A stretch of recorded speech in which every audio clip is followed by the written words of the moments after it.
Hi, I'm Cindy Meyer with Seabold Brokers, selling a coastal lifestyle. I'm here on Tybee Island, Georgia today, and I want to introduce you to one of our new listings. Come on inside and let's take a look. Known as Stiff Kitty Cottage, 105 Lovell Avenue is located 1 block from the beach and walking distance to the island's best restaurants, library, memorial park, and the daily activities at the Island YMCA. When you enter the home on the lower level, you'll find brick floors, a sunroom, galley kitchen with dining, a full bath, and laundry with plenty of storage. On the second level, you'll have a combination of hardwood and tile floors, a large great room, a full bath, 2 bedrooms with access to outdoor decks, and a covered porch where you can catch the coastal breezes and a partial view of the ocean. No Tybee cottage is complete without an outdoor shower, and this one is adjacent to a covered patio in the backyard.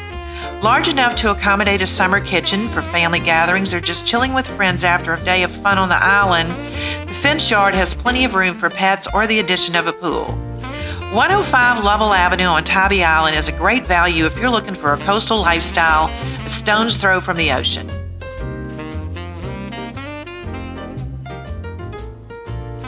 Once again, it's Cindy Meyer with Seabold Brokers, selling a coastal lifestyle. I hope you've enjoyed your tour today of 105 Lovell Avenue. And if you, your friends, anyone in your family have an interest in coastal Georgia, please give me a call at 912-313-4799.